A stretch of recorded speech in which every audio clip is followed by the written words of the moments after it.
I got addicted to somebody saying yes, but I started calling banks and all I got was no's.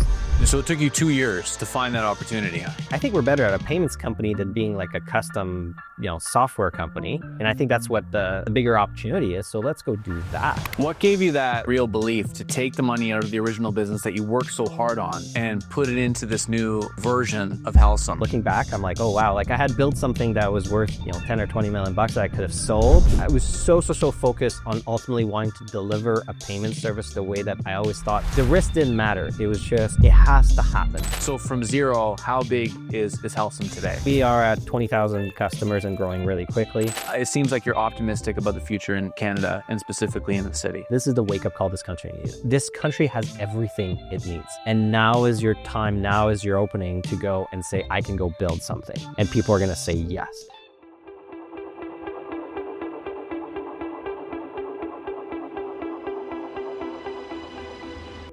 Today's guest started as a computer kid in the late 90s, skipping school to build websites for local barbers and gyms. Fast forward 20 years, using his previous business as seed funding, he's grown Helcim to 8 figures, 20,000 customers, 160 staff, right in downtown Calgary. We dive into his journey from website builder to payment processor, understand why he made that big bet and business pivot in 2020, and understand his vision for Calgary as the next Austin, Texas. This is exactly the kind of entrepreneurial story that Canadians need to hear. Let's dive in with Nic Beique from Helcim. Nic, welcome to the Canadian Founder Spotlight Series. Thanks for having me and thanks for coming here and setting up. It's awesome to have you. I want to start at the beginning of you as an entrepreneur. And you described a younger version of yourself as a person that, quote unquote, skipped school all the time and being that typical late 90s, early 2000s computer kid who started building websites. Tell me about the early days of going to your barber and local gyms and offering to build the websites for them.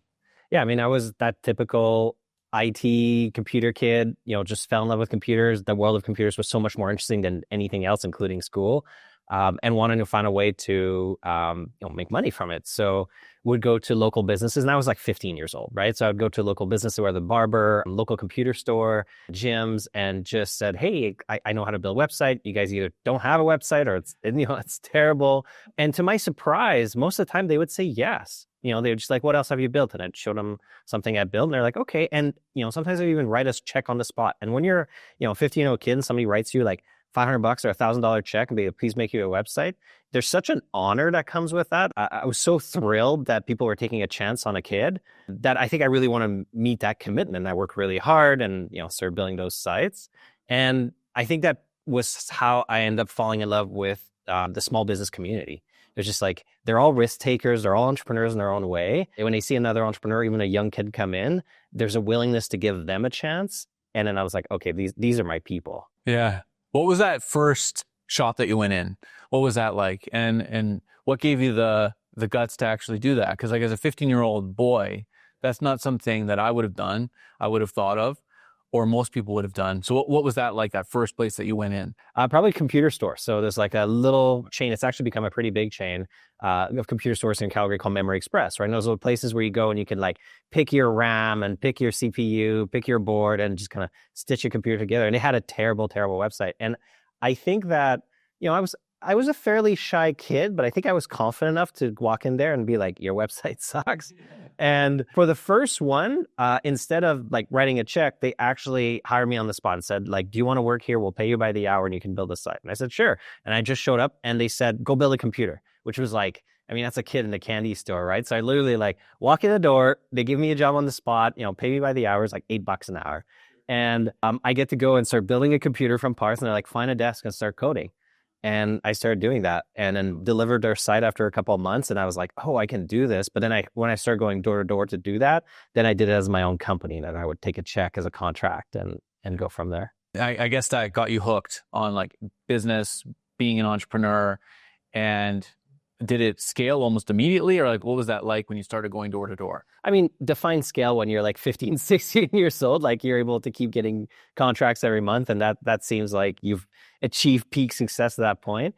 I think that I got addicted to somebody saying yes. Yeah. I think that's, I think that you assume that that's never going to happen. And all of a sudden you get a yes. And as long as you meet your commitments and you work hard and you give a good impression, people, oftentimes will give you a yes. And all of a sudden the world just kind of like expands. They're like, if people are willing to say yes, if you approach them, identify a problem, you want to be the one that solves it. They're willing to say yes. And I'm good with computer. I'm that computer kid. Wow, like imagine what I could do. And I think that was just like the journey towards entrepreneurship. So you're helping these barbers, these gym owners, and you see that it's a big pain in the ass for them to process payments.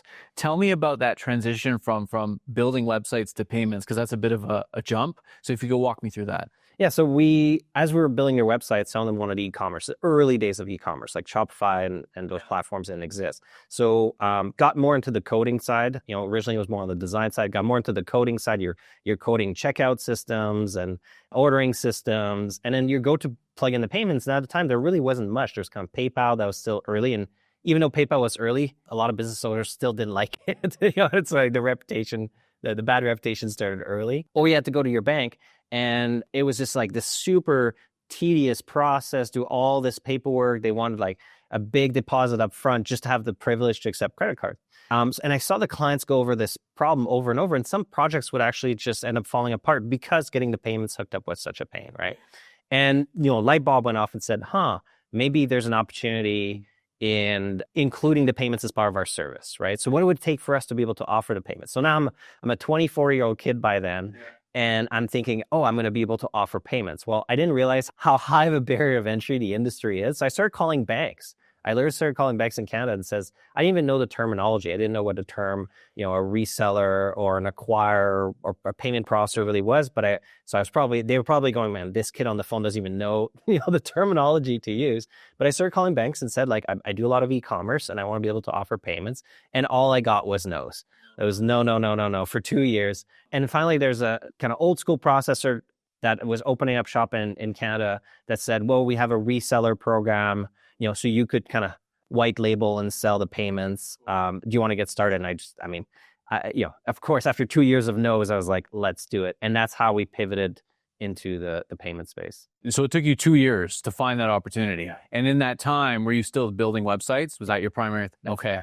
So you finally get this reseller opportunity. What was the problem that you were solving at that point with that original version of Helcim?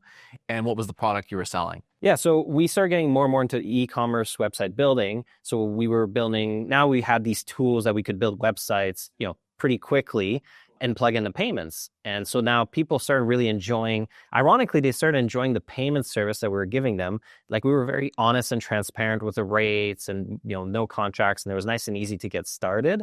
And they were resonating with that the most. So they liked our software, but the payments was really like what people were starting to call us for. Okay. And then they started asking us about, what about the payments at my store? Like I have this old school machine, it's falling apart, it's not great. Like you guys are much easier to deal with. Can I switch to you guys for that as well? So we went to the bank that we were dealing with and said, hey, can we sell your machines as well? Sure. And all of a sudden we realized, like, I think we're better at a payments company than being like a custom software company. Yes. Let's really, and I think that's what the bigger opportunity is. So let's go do that. Yeah. And that's when we essentially truly, that was the foundation of our first payments company. And it was bootstrapped. I didn't even know what the word VC was. It was just, get 2 clients, get 4 clients, get 8 clients, and just try to get enough clients to pay for the bills and keep growing this thing. So cool. So in terms of how big that business got, how big did it get? Because now you went from building these custom websites, now you're into payments. Now that becomes your core part of what you're selling to your customers because you found that pain point and you built a product around it. From you finding these opportunities yourself, which is so awesome, how big did that business get? Yeah, so built that over 10 years. It was like a bootstrap business right here in Calgary. We got to about $5 million in revenue, 30 employees, all self-funded. But we were still a reseller of the bank. So while we're trying to build our brand and trying to put our own spin to it, and we had some of our own technology for the payment gateway, we still felt like we were in the shadow of a bank. It's kind of like being an insurance broker. Like you're not the one ultimately delivering the financial service. True. And it took us many years. But we were building a better relationship with some of these banks out there. And it took many, many years of us continuing to grow and convincing them that like, hey, look, we know what we're doing. We can handle this. Ultimately, what we were looking for was a license for us to be able to connect to Visa, MasterCard directly and become our own processor. And that took many, many years, but that finally happened and we were able to launch Helcim in 2020. Okay, so now you go and you have your new Helcim in 2020. How is that business different from the original Helcim? Yeah. So we decided to keep the name. We already had a couple 5-star reviews and we're just like, nah, we'll keep the name, but it was essentially an entirely new service. People would signing up directly with us. There's no paperwork from the bank. It was all self-service. We made the service a lot more digital. So there's a lot more online ways for you to accept payments, not just the machines. And we decided, okay, let's launch. We took every dollar we could out of the old business. Yeah.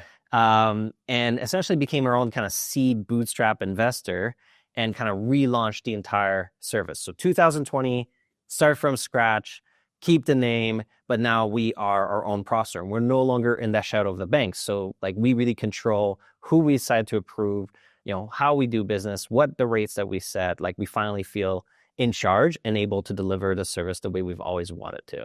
What gave you that real belief to take the money out of the original business that you worked so hard on and put it into this new version of Helcim? Like what gave you that ultimate confidence and, the cojones to actually do that? Because that takes guts. Yeah. I mean, looking back, I think that I've always had a pretty high risk tolerance, but looking back, I'm like, oh, wow. Like I had built something that was worth, probably, 10 or 20 million bucks that I could have sold. Yeah. And instead of doing that, I said, okay, let's take every dollar we can. Let's essentially cannibalize the old business and let's pivot like crazy and let's start from scratch and put it all on the line. It worked out. So I'm glad it did.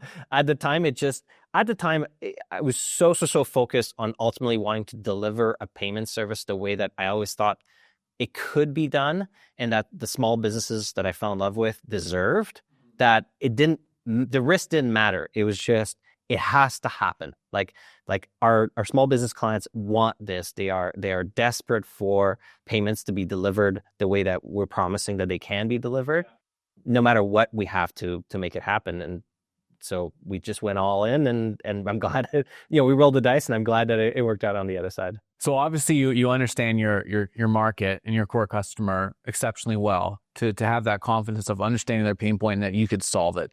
What is that pain point what's your core customer and what's that pain point that the market really isn't addressing? Yeah. So, I mean, the way that you look at payments is people take, the space is gigantic, right? So people think about Square. Everybody knows Square really well. Square's really focused on quick order restaurants and you go to food court. And despite the fact that they service a lot of small businesses, they're a giant company, but they only have about 2% of the market. Yes. So then you realize like, okay, wait, this is a really, really big market, right? And then Stripe is kind of the opposite. Stripe is all about like startups and really kind of Fortune 500 at this point. They're really kind of looking for big business that move the needle for them. We looked at the market differently. We looked at call them a little bit more boring traditional businesses, but we love them. And it's like, dentists and vets and chiropractors and accountants and wholesalers and automotive shops and HVAC distributors and, businesses that they're not the quote unquote sexy businesses of a cool coffee shop or a cool online store. They're just kind of like these traditional businesses and nobody was giving them love. Like a lot of the disruption and the new entrants in payments, like, Square and Stripe, we're kind of going around other types of businesses. And we're like, all these kind of middle traditional businesses, that is really the bulk of small business out there, is still being serviced by like old school banks. That's like bad paperwork and terrible software. And we said like, not only is this a massive opportunity that I think is bigger than the two other sides, it's nobody's going after them. And these businesses deserve better. And we said like, this is our lane where we're going to go there and do the absolute best job that we can in delivering on that mission. And what's your offer for that person?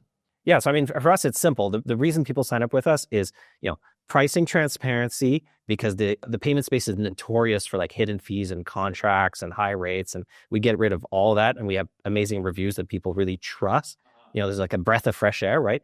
Great customer service. Again, a lot of tech businesses kind of see customer service as this like nuisance to their scaling.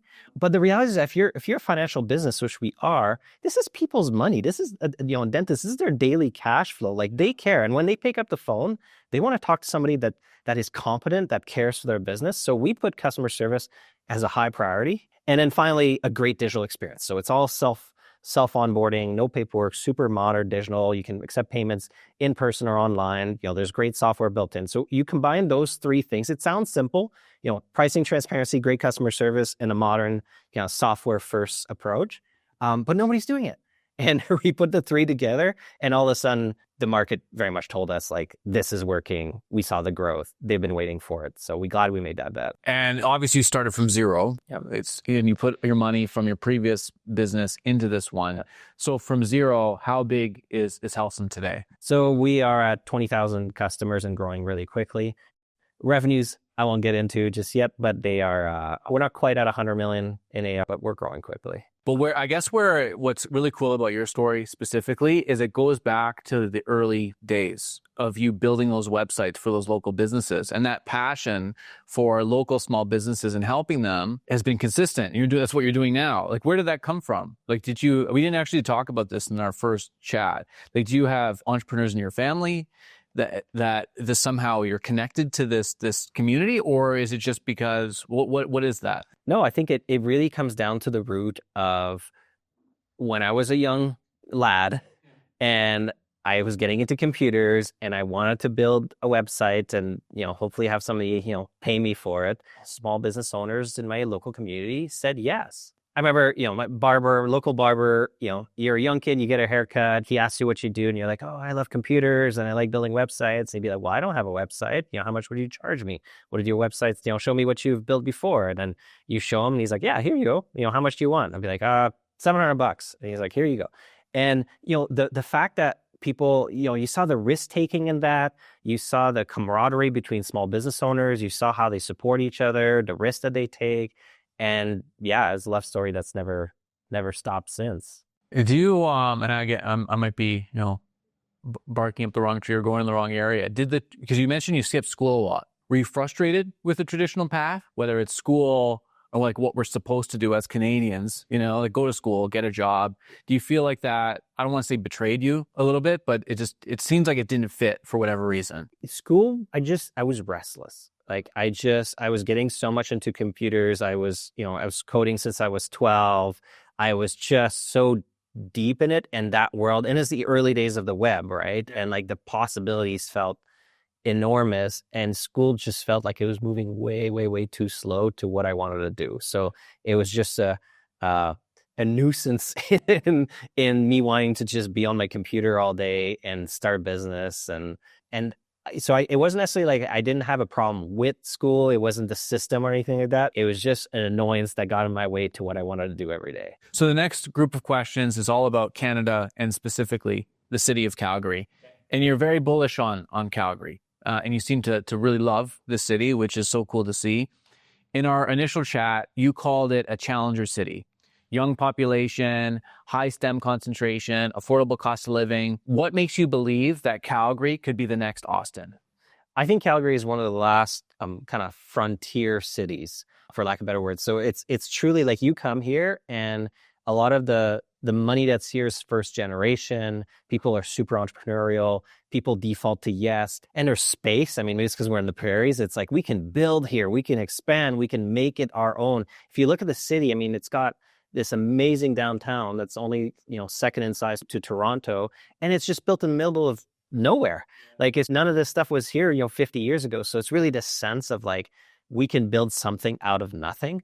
And there's something magical to that. And it really is one of the last frontiers, I think, out there that you can come to and build a life for yourself. And how important is it to you to build Helcim here in Calgary versus another major tech hub? I think when you think about strategy in general, like if you think about the battlefield, it's where do we have an advantage? Yeah. Because if you're doing it the way that everybody else is doing it, then you're competing everybody in the same way.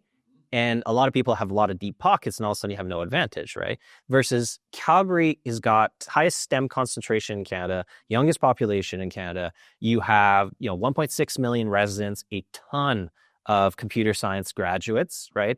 And there isn't that many tech companies yet. It's starting to change pretty quickly. So, they're really looking for opportunities. So you can have this amazing talent and be really picky about the talent you bring and create this amazing concentration of talent density in your pool. And I'm a big believer that, you have brilliant people in any city that you go if you find the right people and you give them the right opportunity. I know sometimes people say, oh no, the smartest people are in San Francisco or New York. And it's like, no, there's a lot of great, smart people in those cities. There's absolutely brilliant people that live in Calgary or Vancouver or Austin or Salt Lake. You just have to create the environment where you attract them.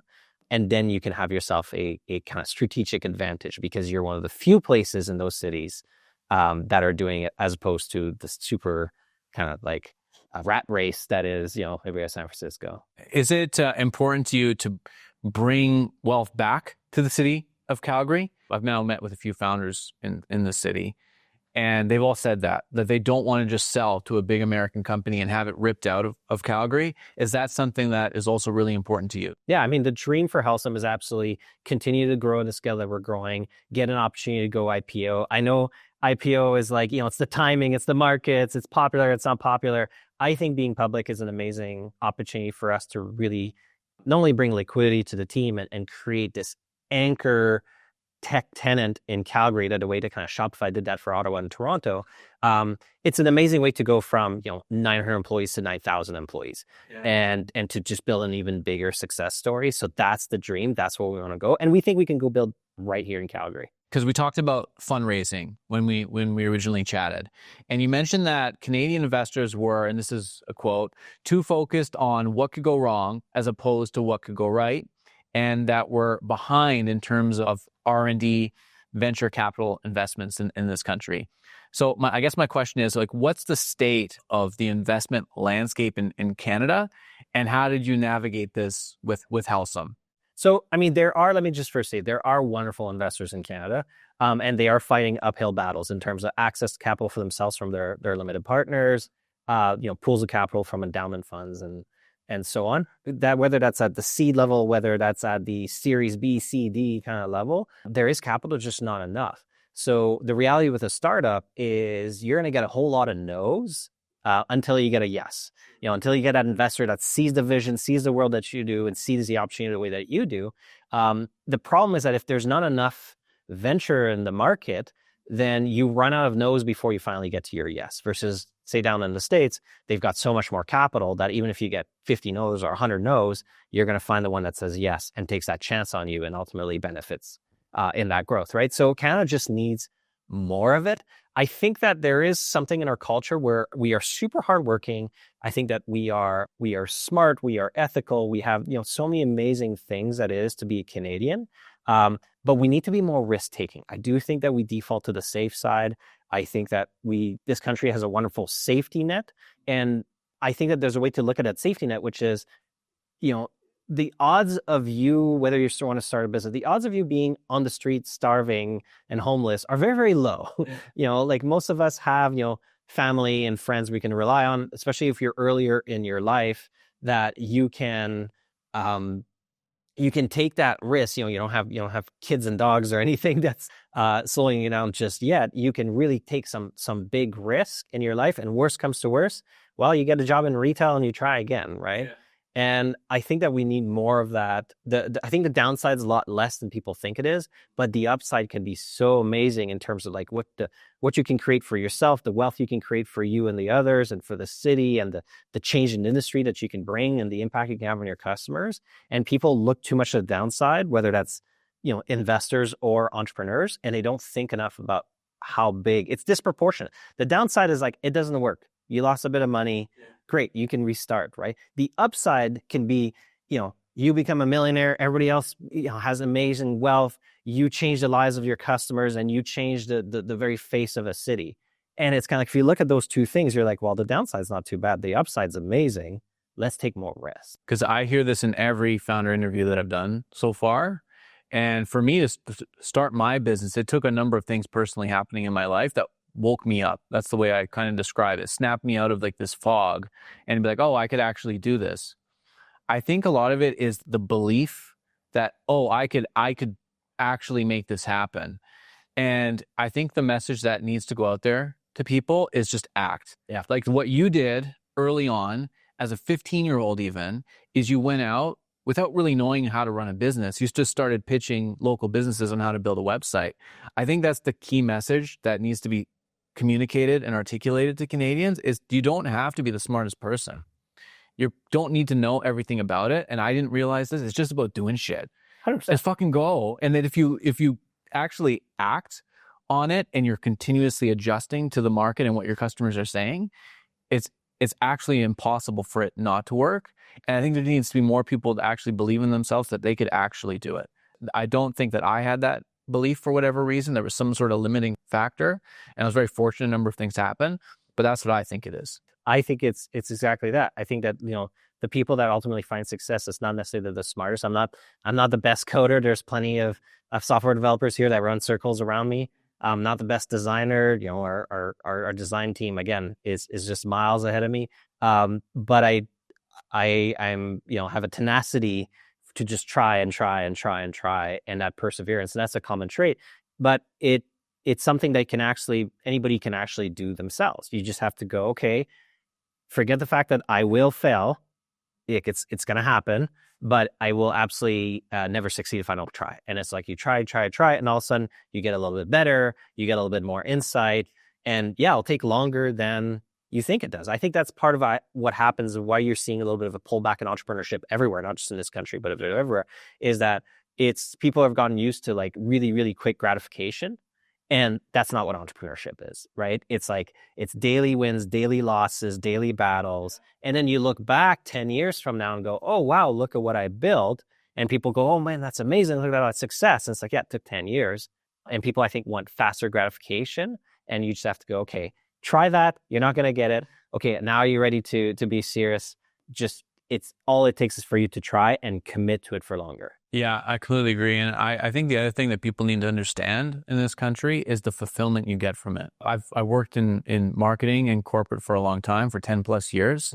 I've never learned as much about like my craft, about business in general. And I've never had that feeling of pride like I do now. Yeah. And that's something that even though I would quote unquote top performer, promoted, all of that stuff, I've never had that sense of fulfillment that I have today in actually building something, even though I know there's so much work that needs to be done on it. I think I'm hoping that more people like you, get that chance to give it a shot, right? And my goal is that, as we continue to grow this business, and it gives more opportunities for others here to start their own business. And that's the ultimate success of an ecosystem, right? Like you have one big company that ultimately spins off a bunch of little ones, and entrepreneurship just flourishes. So I hope we can create that. Another thing that's really important for me is I had my daughter, and when she's older, I want her to know that she could take that jump and believe in herself. But how could I tell her that if I didn't do it? Yeah. Like if I didn't actually go for it and say, hey, even if it goes off the rails, that hey, I had a thought, I was passionate about something, and I created something around it, and I went for it, and I flew to Calgary on my own dime without having any sort of insight in terms of, is this going to be positive to my business or not? That's a message that I want my daughter to have. So that was another big driver for me personally. Yeah. Agreed. And I think, it's funny how kids, I'm a new father myself, and kids bring the reality of our limited time here, and like really make you feel aware of your mortality and the timer that's on you, right? You go, okay, well, I'm 40 years old now, I hope to never retire, but you're like, well, how many Christmases is that until, I'm no longer in a position to have that energy to be as entrepreneurial I am or anything. And you start counting that, and you're like, we got to act now. We got to move faster. I think when you're young, time feels endless. But as you get older and you have kids, you're like, oh, wow, like we are on a timer and we need to move. 100%. So my last question on Calgary and Canada, obviously we're going through challenging times from economic perspective. It's a fucking shit show politically. It's a mess. But it seems like you're optimistic about the future in Canada and specifically in the city.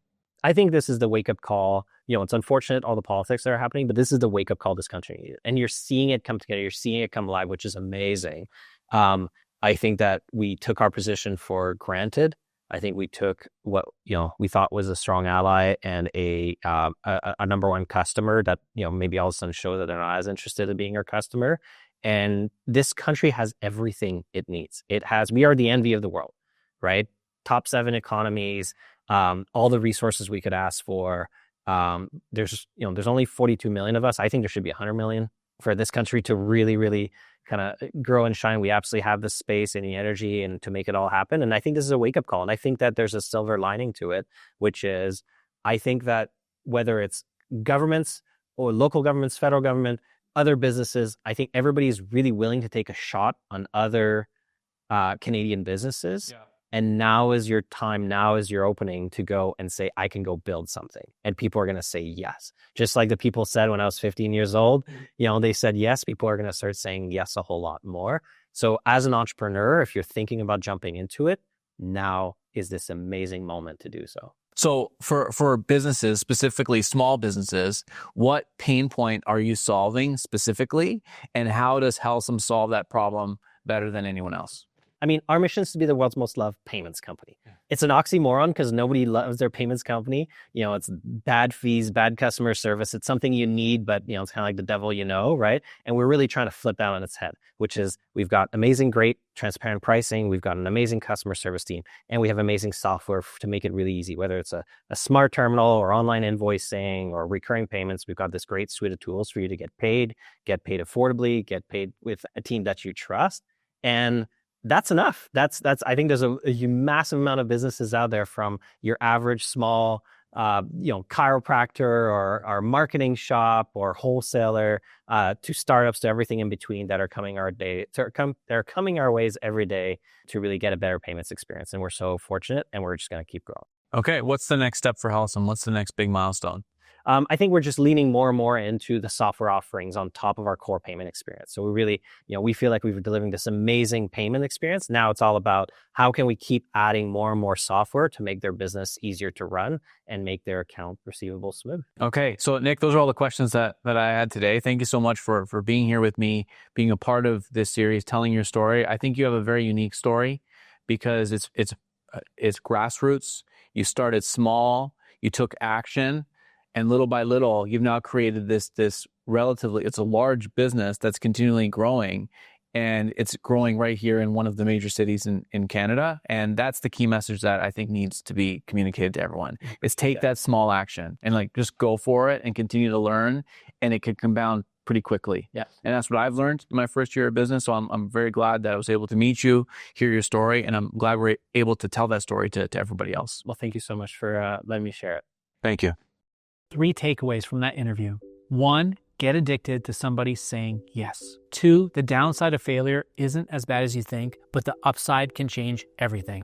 And 3, now is the time to build. Canadians are ready to say yes to other Canadian businesses. Check out Helcim at helcim.com. If you're a Canadian founder with a story worth telling, please reach out. I'm flying across the country telling stories like Nic's. And until next time, let's keep showing the world what Canadians can build at home.